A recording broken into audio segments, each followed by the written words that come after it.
सप्रेम सादर प्रणाम करता हूँ। ये जो स्थान है या ये जो देवादिदेव महादेव का मंदिर है, सन 86 में यहाँ पे बहुत सारे लोग होंगे जिनमें से हो सकता है जो युवा साथी हैं उनका जन्म भी ना हुआ हो, लेकिन यहाँ पर जब हमारे आदरणीय बहनोई साहब इस भवन का निर्माण कर रहे थे, जहाँ जो आज आपका चिकित्सालय है, और मैं सागर विश्वविद्यालय में पढ़ता था, तो उस दौरान परम पूज्य गुरुदेव दद्दा जी ने यहाँ पे भागवत कथा का आयोजन किया था और 11 लाख पार्थिव शिवलिंग निर्माण यहाँ पर किए थे। और उसी दौरान परम पूज्य दद्दा जी ने DI को हम सबको आदेश दिया कि भाई किसी भी चिकित्सालय के आगे, किसी भी अस्पताल के आगे जो ज्ञान विज्ञान ध्यान धारणा समाधि आरोग्य के दाता हैं उनके मंदिर की स्थापना यहाँ पर होना चाहिए, क्योंकि बाकी जो इस बिल्डिंग में है वो सब डॉक्टर कहलाते हैं, लेकिन जो यहाँ पर उपस्थित रहते हैं वो चिकित्सक कहलाते हैं। अब चिकित्सक, हम अक्सर डॉक्टर को चिकित्सक हम समझते हैं कि डॉक्टर अंग्रेजी में हो गया और चिकित्सक हिंदी में हो गया, लेकिन डॉक्टर और चिकित्सक में बहुत अंतर होता है। चिकित्सक का अर्थ होता है जो चित्त और काया में व्याप्त विकारों को समझकर उसका निदान कर सके, ऐसी चेतना को आप चिकित्सक कहते हैं। तो यहाँ से हमें दवाइयाँ मिल सकती हैं, लेकिन यहाँ से हमें स्वास्थ्य मिलता है। यहाँ से हमें किसी भी चीज़ के उपचार मिल सकते हैं, लेकिन समाधान हमें यहाँ से मिलता है। तो अगर हमारे कोई भी समाधान जीवन में किसी भी चीज़ की उपचार तो हम यहाँ से प्राप्त कर लेंगे, लेकिन समाधान के लिए हमको इनके श्री चरणों में सदैव नत रहना चाहिए, विनत रहना चाहिए। तो इसी नाते परम पूज्य दद्दा जी ने यहाँ पे देवादिदेव महादेव के मंदिर की स्थापना की थी। और ये मेरा सौभाग्य है कि उस दौरान पूरे 7 दिन का कार्यक्रम, जैसा कि आप सब जानते हैं कि भागवत मतलब हरि की कथा हो रही थी और हर का निर्माण हो रहा था। तो यहाँ पर इस भवन के शुरू होने के पहले पूज्य दद्दा जी ने यहाँ पर हरि का निर्माण करवा दिया, हर का निर्माण करवा दिया और हरि की कथा कर दी। तो मुझे ये पूरा विश्वास है कि ये जो बिल्डिंग है आपकी, यहाँ पे जितने भी लोग आते होंगे निश्चित रूप से यहाँ पर उनको उपयुक्त उपचार मिलता होगा और इन डॉक्टर्स के द्वारा किए गए उपचार के माध्यम से यहाँ के समस्त लोगों को कहीं ना कहीं स्वास्थ्य मिलता होगा। तो ऐसी हम परमात्मा देवादिदेव महादेव से प्रार्थना करते हैं कि ऐसी कृपा जो उन्होंने इस भवन के निर्माण के पहले यहाँ पर की थी वो सदैव वर्तमान रखे।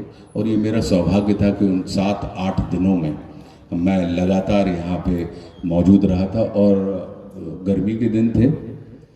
अब आप आज के आशुतोष राणा से न अंदाज लगाने लगी हो, मनो अब हम 86 की बात कर रहे हैं।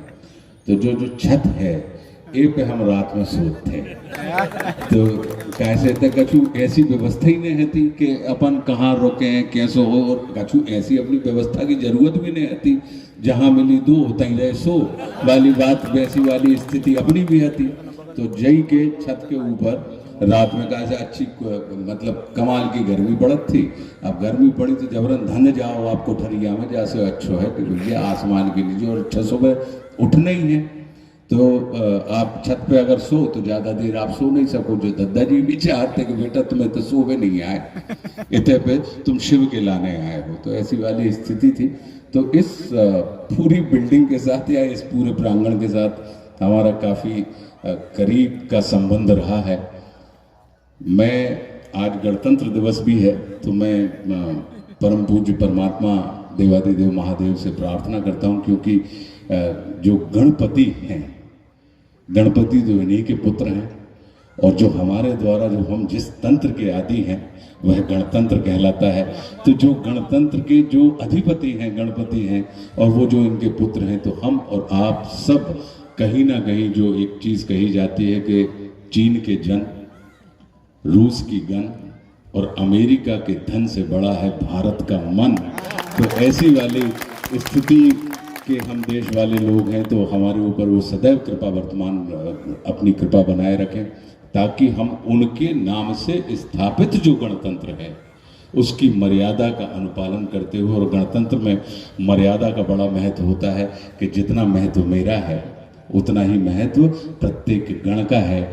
जितना मैं अपने विचारों का आदर करता हूँ उतना ही महत्व मैं आपके विचारों को देता हूं। तो ऐसी वाली परस्पर आदरेय व्यवस्था को ही गणतंत्र कहा जाता है। और गणतंत्र की विशेष प्रक्रिया होती है कि गणतंत्र में विचार भिन्नता तो अनिवार्य है, लेकिन विचार शून्यता इसके लिए लाभदायक नहीं है। तो ये देवादिदेव महादेव की हम सबके ऊपर कृपा है कि हमारे पास विचार भिन्नता हो सकती है लेकिन विचार शून्यता नहीं होती है।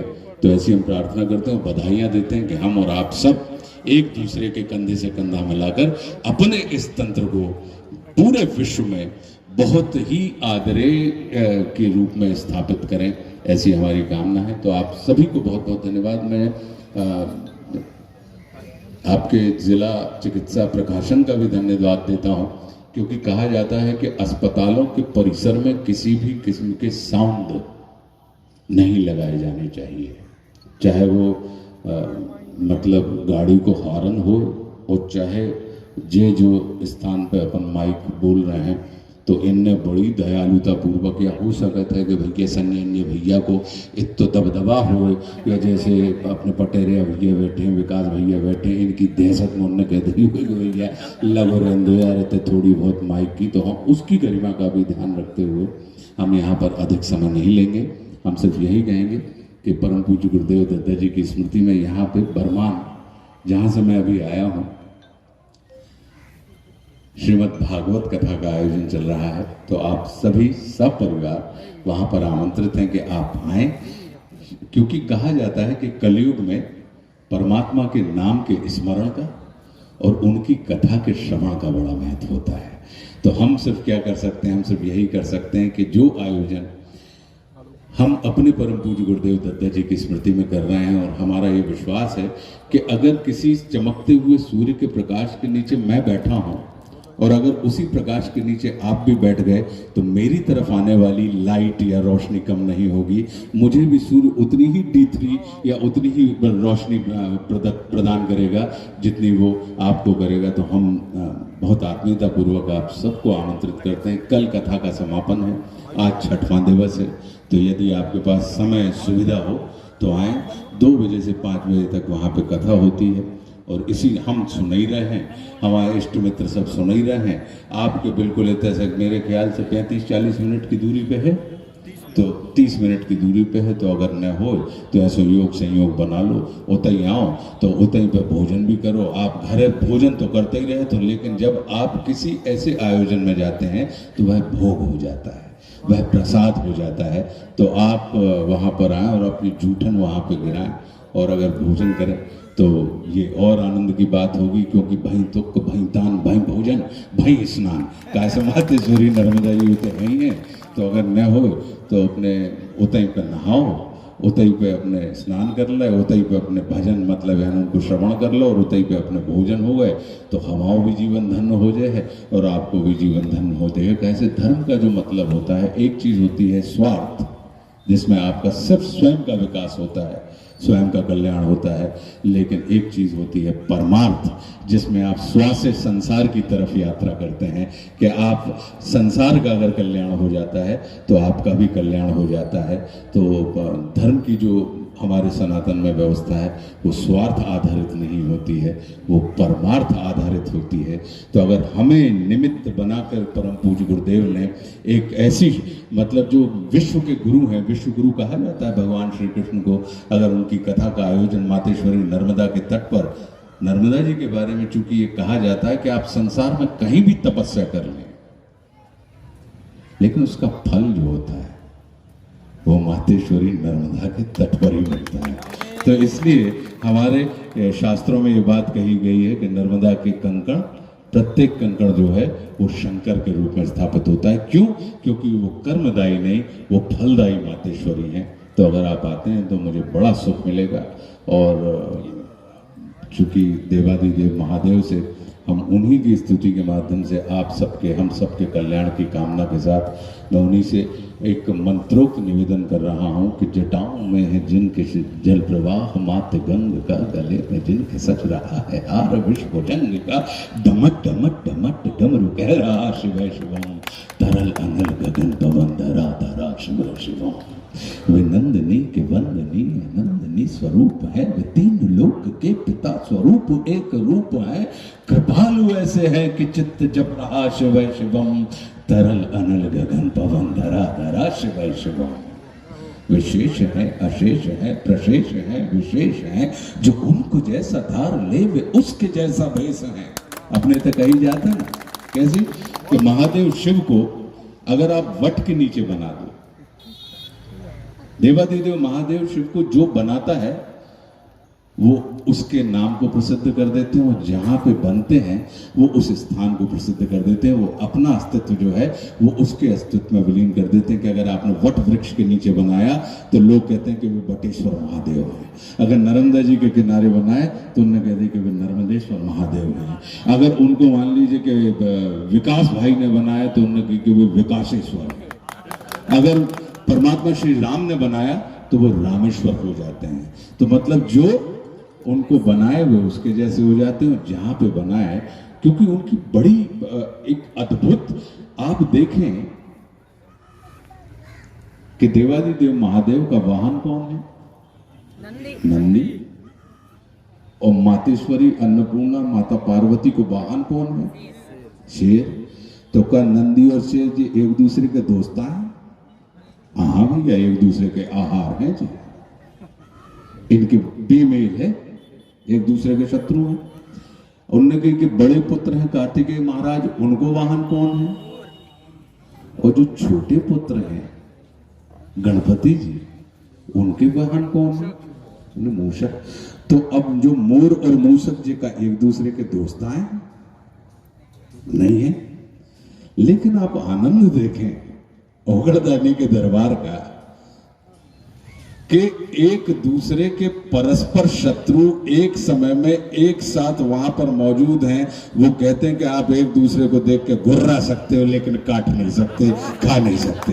तो ऐसे गणतंत्र है कि हम एक दूसरे को देख कर गुर्रा सकते हैं, मनो एक दूसरे को खा नहीं सके, काट नहीं सके। तो कितनी बड़ी, मतलब वो अगर देख, तभी कहीं ना कहीं ये गणतंत्र की जो स्थापना है कि मतलब संसार की तमाम विसंगतियां जिनकी उपस्थिति में संगति में रूपांतरित हो जाएं, ऐसी अवस्था को शिव अवस्था कहा जाता है। शिव अर्थात कल्याणकारी, कि हम जो विसंगतियों को संगति में परिवर्तित कर दें, प्रतिकूल परिस्थितियों को अनुकूल परिस्थितियों में कन्वर्ट कर दें, ऐसी अवस्था और ऐसी चेतना जहां पर उपस्थित होती है तो वो शिव हो जाते हैं। तो वे शेष हैं अशेष हैं विशेष हैं प्रशेष हैं, जो उनको जैसा भार ले वे उसके जैसा भेष है। वे नेत्र सूर्य देवता का चंद्रमा का भाल है, विलय भीवे प्रलय भीवे अकाल महाकाल है, उसी के नाथ हो गए जो उनके साथ हो लिया, वही के हो गए हैं वे जहां सुना शिव शिवम, तरल अनल गगन पवन धरा धरा शिव शिवम, डमट डमट डमट डमरू कह रहा शिव शिवम। तो आप सभी को बहुत सारी शुभकामनाएं। मैं एक निवेदन ये करूंगा, जैसा कि आप जानते हैं कि मैं जजमान हूं उस कथा का, हालांकि जजमान जैसी भाषा में हमारा विश्वास नहीं है, क्योंकि हमारा ये मानना है जजमान कौन होता है? जो घर का मालिक हो उसको आप जजमान कहते हैं। लेकिन क्या इस जगत के मालिक हम और आप हैं? हम तो अतिथि हैं साहब। परमात्मा, इस जगत का मालिक कौन है? इस जगत का तो जजमान परमात्मा ही है। हम और आप जो हैं वे अतिथि हैं। लेकिन विसंगति देखो कि जो अतिथि हैं वो अपने आप को जजमान कहने लगते हैं, और जो मालिक हैं स्वामी हैं उनको वे कहने लगते हैं कि भैया इनकी हो रही है। लेकिन लौकिक दृष्टि से चूंकि जजमान कहा जाता है हमको और आपको, तो उस लौकिक भाषा का भाव वो नहीं है। भाव ये है कि हम तो जगत में आए हैं और आपकी बड़ी कृपा है कि हमारे आने के बाद और हमारे जाने के पहले अगर हमारा रहना सार्थक हो गया तो हमारा आना भी सार्थक हो जाएगा और हमारा जाना भी सार्थक हो जाएगा।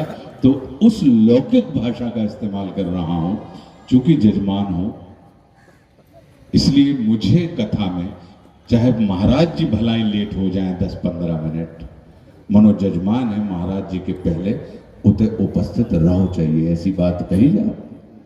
तो हमारे जो अब अपनी देखा दिखाई भाई है, ठीक है, चाहे मिल वो न मानी हो, है ना। तो जब देखा दिखाई में वे तो सैन सपाटा भाई हैं अपने तुमने कि अब दिल अगर लग रहा हो तो लग जाए और न लगा उनने के भैया नहीं पसंद नहीं आई बात, लेकिन सैन सपाटे को ही माना जाए। फिर कभी आएंगे हम जब इत्मीनान से, कुछ बातें आपकी हम सुनेंगे, कुछ बातें हमारी आप सुनेंगे। जा तो अब संजय पिचपुरिया जी ने रपट परे की हर गंगे कर ली कि एक महाराज चले जा रहे थे, कहाँ बोले कि नर्मदा जी किनारे चले जा रहे थे, खरबूजा रबूजा धरे थे वे अपने संगे। अब अचानक उनको हाथ स्लिप हो गया, खरबूजा गिर गया नर्मदा जी में, उनने कि अब जो तो गिर ही गया, तो उनने तुरंत पंडित जी बुलाए और उनने कहा कि नहीं खरबूजा समर्पयामी, हमने खरबूजा समर्पित ही कर मिलाए थे भैया। तो ऐसी जरपट पड़ेगी हर गंगे भैया। तो आप जानत हो कि बहनोई को दबाओ, हमारे बहनोई साहब हैं इनने बताए हुए सुरेंद्र चौहान जी, चूंकि बहन के का प्रभाव बना रहे इसलिए बहनोई के दबाव को साले निश्चित रूप से स्वीकार करते हैं। तो ये जो चीज़ है तो ये रिपट पड़ेगी हर गंगे भैया। मनो हम जल्दी आए, फिर अपन बैठे, लंबी बातें हुई हैं। बाकी आप सब अगर वहां पर पधारेंगे, हरि की कथा का श्रवण करेंगे तो मुझे सचमुच में बहुत सुख मिलेगा। आप सबका बहुत बहुत धन्यवाद। आप सबके अरे अब ये सब बातें अब न करो, अब बेती बातें करी हैं बेती, हमने तुम्हें सुना दिया भी तुम्हें बुंदेलखंडी, तुम नहीं बोलोगा का काय को बोले हम, अरे काय को बोले हम, तुम पढ़ो, हमने तो लिख दो भाई, हमने लिख दो बुंदेलखंडी। और आज की तारीख में जिस तुम रील की बात कर रहे हो, बहुत से मुझ के आदमी जो बुंदेलखंड के नहीं है, बुंदेलखंडी जिनकी भाषा नहीं है, वे अपनी रील बना रहे हैं लिखे भाई पे और बोले भाई पे, जी बोल रहे के सज के आए हो मनो बच के, ये तो अपने तक पतोले हैं, अपने तक की रंगदारी है भाई बुंदेलखंड की। उन्हें के आदमी बोले कि मौ से नहीं, बोले मौ तोड़े को मतलब, बोले मौ तोड़ने को मतलब मौ नहीं तोड़ने भैया, मौ से तोड़ने कि इतनी बातें कह दो आदमी को कि बिना तोड़ा तवाड़ी के सामने वालों ने कही कि एक को मारा दो मर जाए, तीसरा खोप काय मर जाए, और मरे के नीचे जितना लोग का ऊपर लोथ लई लटका। अपने तो ऐसी ऐसे ऐसे खंड का रहे हैं आलाउदल की, अगर आप उनके बड़े लड़ैया महुआ बारे, इनकी मार सही न जाए और एक को मारा दो मर जाए, तीसरा खौफ खाए मर जाए। मतलब एक आदमी को दलकारो तो 3 आदमी अपने आप में चिमरियाई साथ के होते ही दंडवत कर लेंगे भैया हमसे अब गलती न हुई है। तो वे सब पतोलेबाजी है बामें। अगर आप देखो कि जो उन्होंने के भैया बोले सज के आए हो मनो बच के जाओ, बोले इतनी गोलियां चल है कि छर्रा बीनत करोड़पति हो जाओ। अब लो साहब अब ने इतने चली ने उतने घली मनो काम होगा। तो जो बात बोल के हो सके, बोली से हो सके, वो बुंदेलखंड के पास हुनर है कि जो काम गोली से नहीं होता वो काम बोली से हो जाता है। तो भाई सब कहना तो है भाई, रील तो तुम बनाओ बाबा का, हमने तो कह दी क्या, तो अपने हित की बातें हैं।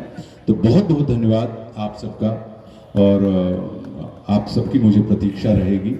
कल वहाँ पर समापन है, आज भी कथा है, और मुझे पूरा विश्वास है कि मेरे यहाँ से जाने को आप मेरी अशिष्टता की श्रेणी में नहीं रखेंगे। ये मेरी बाध्यता है, कैसे भैया इतने सब न कोई कथा करवाई हैं, और अगर कोई के घर कथा चल रही होए तो वो संसार की व्यथा सुनवे नहीं जाए, न व्यथा सुनावे जाए, तो वो अपने घर डेरा डाल के डर हो जाते हैं। तो नर्मदा मैया को क्षेत्र तो आपको भी घर है, हमारा भी घर है भैया। तो उतर पे हमें लग रहा है कि उतर पे पहुँच जाओ चाहिए समय से। तो मेरी इस बात को अशिष्टता मत समझना भैया, विवशता समझना। और विवशताएं तो बुंदेलखंड में बहुत अच्छे से समझी जाती हैं। और बुंदेलखंडी व्यक्ति का एक और चरित्र होता है कि वो अपने सामने किसी व्यक्ति को अवश नहीं रहने देता, विवश नहीं रहने देता। यदि कोई विवश और अक्षम व्यक्ति उसके संपर्क में आ जाए तो वो अपने सानिध्य से उसको सक्षम बना देता है, सशक्त बना देता है। तो ऐसा मुझे पूर्ण विश्वास है कि देवरी में बिल्कुल नहीं, ज्यादा न फैलो मसरो। मतलब हम अगर मान लो इतने गुड़े के बोल रहे थे जी, अब काके को चपेट में जो गाड़ा में जो और जब इतनी हम बात कर रहे हैं कथा और व्यथा की उते पे जे इतनी पे तो जे जगह ने हम सूझे हैं भैया, हम तुम्हें जगह है ना, बिल्कुल नहीं, एक दो लाइन नहीं, फिर बुलाओ, रिपट परे की हर गंगे में सब नहीं मिल सके, ठीक है, वो तो ठीक है भैया। तो बिचपुरिया जी चूंकि पिछले 4 दिन से बेचारे अपने इष्ट मित्रों के साथ वहाँ कथा में आ रहे हैं, तो ये भी तो अपन लोगों का संस्कार है कि अगर कोई अपने यहाँ आता है, ठीक है, अपने सारे काम छोड़कर, तो अपन को भी अपने सारे काम छोड़कर उसके दरवाजे उसके घर पर जाना चाहिए। तो उसी भाव के तहत हम यहाँ पे उपस्थित हैं और हम आपके इस आग्रह को बंधु बिल्कुल स्वीकार नहीं करेंगे। आपको सुनना है ये तमाम चीज़ें, मुझके तो वीडियो डरे, सुनो अपने खूब याद करो। तुम अगली बार जब हम आए तो हमारी बोली गई या पढ़ी गई या लिखी गई रचनाओं को हमको आत्मी सुख मिलेगा जब कोई हमारे सामने हमारी ही रचनाओं का वाचन करेगा और हम उसको आनंदित होकर सुनेंगे। तो बहुत बहुत धन्यवाद आप सबका, हर हर महादेव, और सबको बहुत सारी शुभकामनाएं दी हैं। जय श्री कृष्ण।